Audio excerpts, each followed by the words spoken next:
Hello friends, welcome to plastics world. आज हम पढ़ेंगे इंजेक्शन मोल्डिंग में जो स्क्रू यूज होता है उस स्क्रू के बारे में। तो आइए देखते हैं कौन सा स्क्रू यूज होता है इंजेक्शन मोल्डिंग में। फ्रेंड्स, इंजेक्शन मोल्डिंग में जो स्क्रू यूज होता है उस स्क्रू को हम बोलते हैं रेसिप्रोकेटिंग स्क्रू। ठीक है। वो स्क्रू में क्या क्या होता है और कैसे कैसे क्या क्या प्रोसेस होता है वो हम जानते हैं। तो देखते हैं यहाँ जो स्टैंडर्ड स्क्रू होता है वो क्या होता है, 3 जोन में बटा होता है और उसके आगे जो असेंबल एक रहता है असेंबल किया हुआ, वो रिंग प्लंजर या नॉन रिटर्न वाल्व जिसको बोलते हैं, वो उसके स्क्रू के आगे असेंबल किया रहता है। ठीक है। अब उसके बाद हम देखते हैं कौन कौन सा जोन होता है स्क्रू में। स्क्रू में होता है 3 जोन। पहला होता है फीड जोन। फीड जोन होता है जहाँ प्लास्टिक पहले इंटर करता है, जैसे हॉपर से प्लास्टिक मटेरियल को हम जब डालते हैं मशीन में, तो जहाँ प्लास्टिक मटेरियल वो इंटर करता है वहां जो जोन होता है वो जोन को बोलते हैं फीड जोन। ठीक है। जो इसका काम होता है, जो कि कांस्टेंट, वहाँ का जो रूट का डायमीटर होता है ना, वो स्क्रू का जो वहाँ का जो डायमीटर होता है वो एक कांस्टेंट डायमीटर होता है, जो कि मटेरियल को आगे कन्वर्ट करता है, आगे बढ़ाता है। ठीक है। बस उसका काम है, मटेरियल फीड जोन का काम है, मटेरियल को फीड हो जाता है, फिर वो उसको आगे कन्वे कर देता है, बढ़ा देता है मटेरियल आगे। ठीक है। उसके बाद होता है ट्रांजिशन जोन। ट्रांजिशन जोन है, वहाँ क्या होता है, जो प्लास्टिक मटेरियल होता है वो कंप्रेस किया जाता है, मतलब कि थोड़ा टेम्परेचर देके उसको कंप्रेस किया जाता है, कंप्रेस करके वो मेल्ट करता है, मेल्ट करके आगे बढ़ा देता है। ठीक है। Transition zone. उसके बाद होता है, और ट्रांजिशन जोन में क्या है, थोड़ा सा डायमीटर इंक्रीज कर जाता है स्क्रू का। जैसे कि आप देखे, आप अभी बताए कि हम जो होता है फीड जोन वहाँ होता है जो कांस्टेंट होता है, बट इसमें क्या है, ट्रांजिशन जोन में वो थोड़ा इंक्रीज कर जाता है डायमीटर। ठीक है। और थोड़ा टेपर होता है। फिर उसके बाद लास्ट जो होता है वो मीटरिंग जोन होता है, जहाँ की जो मटेरियल मेल्ट किया रहता है, जो प्लास्टिक रहता है वो उसको कंप्लीट, मतलब मेल्ट रहता है वो, और उसको वो स्क्रू जो होता है वो आगे की तरफ फॉरवर्ड करता है मोल्ड में इंजेक्ट करने के लिए।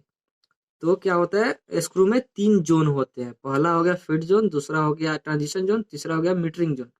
तीनों जोन का काम क्या है, फीड जोन में मटेरियल फीड होता है, वो आगे कन्वर्ट करता है ट्रांजिशन जोन में, ट्रांजिशन जोन में मटेरियल कंप्रेस होता है और मेल्ट करता है। उसके बाद मीटरिंग जोन का काम क्या है, वो आगे मटेरियल को फॉरवर्ड करता है मोल्ड में इंजेक्ट करने के लिए। ठीक है। अब हम देखते हैं कि स्क्रू का क्या और आगे का प्रोसेस है। तो the screw profile is described as the length in diameter और flight of each of the 3 section of the screw. Screw का जो होता है ना प्रोफाइल, मीन्स कैसे हम डिस्क्राइब करते हैं, तो वो फ्लाइट लेंथ और उसका लेंथ और डायमीटर पे स्क्रू को हम डिस्क्राइब करते हैं, मतलब कैसा स्क्रू हमको चाहिए, किस टाइप का स्क्रू चाहिए, उसको ये डिपेंड करता है स्क्रू के लेंथ पे, स्क्रू के डायमीटर पे, और उसका जो फ्लाइट लेंथ होता है उस पर डिपेंड करता है। जनरल पर्पस स्क्रू में क्या होता है, 25% होता है मीटरिंग जोन, 25% ट्रांजिशन जोन, और 50% जो होता है वो फीड जोन होता है। मीन्स 100% का अगर बड़ा स्क्रू है 100, तो उसमें 50% तो पहले फीड जोन होता है जिसमें मटेरियल फीड करते हैं। 25% होता है ट्रांजिशन जोन, जहाँ मटेरियल कंप्रेस होकर मेल्ट होता है, और 25% होता है मीटरिंग जोन, जहाँ की मटेरियल मेल्ट होकर स्टोर किया जाता है आगे इंजेक्ट करने के लिए मोल्ड में। ठीक है। अगर फ्रेंड्स, तो अब देखते हैं जो स्क्रू होता है वो क्या कैसे होता है स्क्रू। ये स्क्रू है इंजेक्शन मोल्डिंग में जो स्क्रू यूज करते हैं, ये हो गया जनरल पर्पस स्क्रू, या इसको बोलते हैं रेसिप्रोकेटिंग स्क्रू। तो जैसा कि मैंने आपको बताया कि 50% फीड जोन होता है, यहाँ जो होता है हॉपर लगा होता है जहाँ से मटेरियल को फीड करते हैं इसमें। तो ये कांस्टेंट डायमीटर होता है यहाँ का जो होता है। ठीक है। उसके बाद 25% होता है ट्रांजिशन जोन। यहीं पे मटेरियल जो होता है, यहाँ बैरल रहता है, बैरल के अंदर ये स्क्रू रहता है, ऊपर हीटर लगा रहता है बैरल के ऊपर। तो ये जो ट्रांजिशन जोन है, इसमें मटेरियल मेल्ट होता है और कंप्रेस होता है, मतलब कंप्रेस होकर प्लास्टिसाइज होता है। ठीक है।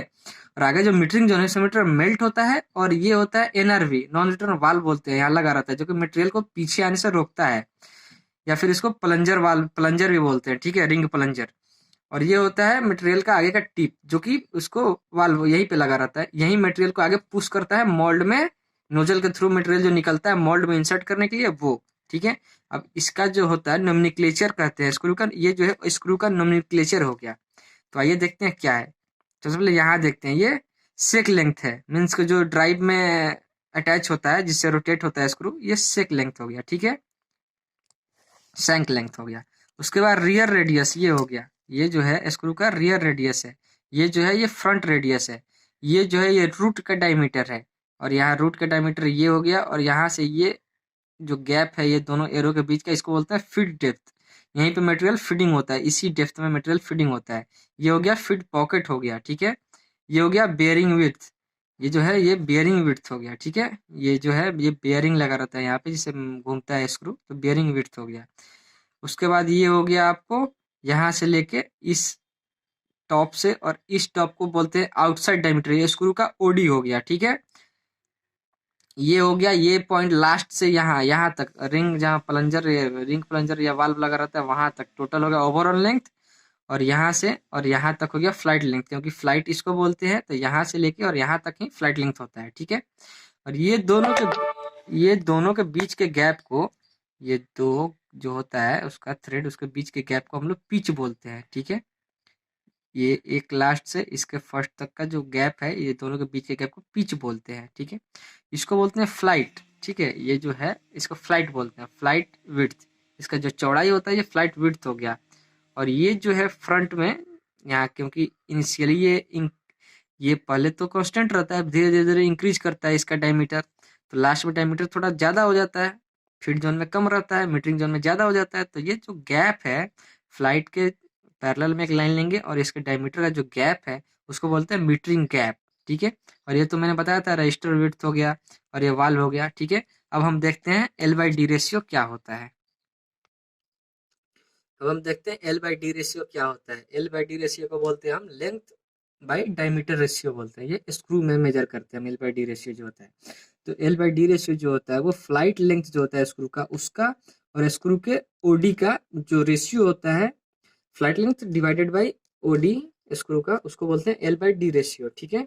अब आगे देखते हैं क्या, most injection screw use a 20:1 L/D ratio but it में रेंज फ्रॉम 18:1 टू 24:1। मतलब बहुत सारे जनरली इंजेक्शन मोल्डिंग मशीन का स्क्रू होता है वो 20:1 का L/D रेशियो उसका रहता है, 20 लेंथ तो डायमीटर 1 इसके रेशियो में रहता है। बट जो रेंज है उसका L/D रेशियो, कॉमन मशीन में जो L/D रेशियो का जो रेंज रहता है वो 18:1 से 24:1 का रेशियो रहता है, ठीक है। In the case of thermoset it में रेंजेस फ्रॉम, मतलब थर्मोसेट प्लास्टिक के केस में ये जो होता है L/D रेशियो का वो हो जाता है 12:1 से 16:1, ठीक है। अब क्या होता है कि L/D रेशियो अगर ज्यादा होता है तो क्या हमें रिजल्ट आता है, वो उसके बारे में हम डिस्कस करेंगे, ठीक है। L/D रेशियो अगर लेंथ बाय डायमीटर रेशियो अगर किसी स्क्रू का ज्यादा है तो क्या होता है उससे वो देखते हैं। पहला क्या होता है, शियर हीट जो होता है वो यूनिफॉर्म रहता है, मतलब हीट जो उसके अंदर देते हैं वो सब जगह एक समान रहता है, जिससे कि प्लास्टिक जलता नहीं है। बैरल के अंदर जो प्लास्टिक मटेरियल है वो ज्यादा हीट से जलता नहीं है, क्योंकि हीट सब जगह समान रहता है। दूसरा क्या है, उसका जो मिक्सिंग का जो है वो बहुत बेटर होता है, होमोजीनियस मिक्सिंग होता है, ठीक है। अगर L/D रेशियो किसी स्क्रू का ज्यादा है तो लेंथ भी हमको बड़ा मिलेगा और डायमीटर भी ज्यादा रहेगा, तो उससे क्या होगा, मटेरियल का जो मिक्सिंग होगा वो बहुत बढ़िया मिक्सिंग होगा, और वो होमोजीनियस मिक्सिंग होता है, ठीक है। तीसरा है, इसमें तीसरा में क्या होता है, जो बैरल के अंदर उसका रेजिडेंस टाइम जो होता है वो बहुत ज्यादा मिलता है, मटेरियल को बहुत ज्यादा देर तक बैरल के अंदर रहता है, जिससे क्या होता है साइकिल टाइम जो है वो बहुत ज्यादा हम ले सकते हैं, या बड़ा प्रोडक्ट इससे हम बना सकते हैं। तो जितना बड़ा हमें प्रोडक्ट बनाना होगा उसके हिसाब से हम उतना ही बड़ा L/D रेशियो का स्क्रू यूज करते हैं या चूज करते हैं, ठीक है। अब इसी में एक और होता है कंप्रेशन रेशियो, उसके बारे में अब हम देखते हैं। तो कंप्रेशन रेशियो जो होता है वो एक रेशियो होता है जो स्क्रू का फर्स्ट फ्लाइट डेप्थ होता है उसका, और फीड जोन का लास्ट फ्लाइट डेप्थ का जो फीड जोन होता है उसका जो होता है, वो रेशियो को कंप्रेशन रेशियो बोलते हैं। The ratio of the first flight depth of feed zone का फर्स्ट फ्लाइट डेप्थ जो होता है और मीटिंग जो का लास्ट फ्लाइट डेप्थ जो होता है उसके जो रेशियो होता है उसको बोलते हैं कंप्रेशन रेशियो, ठीक है।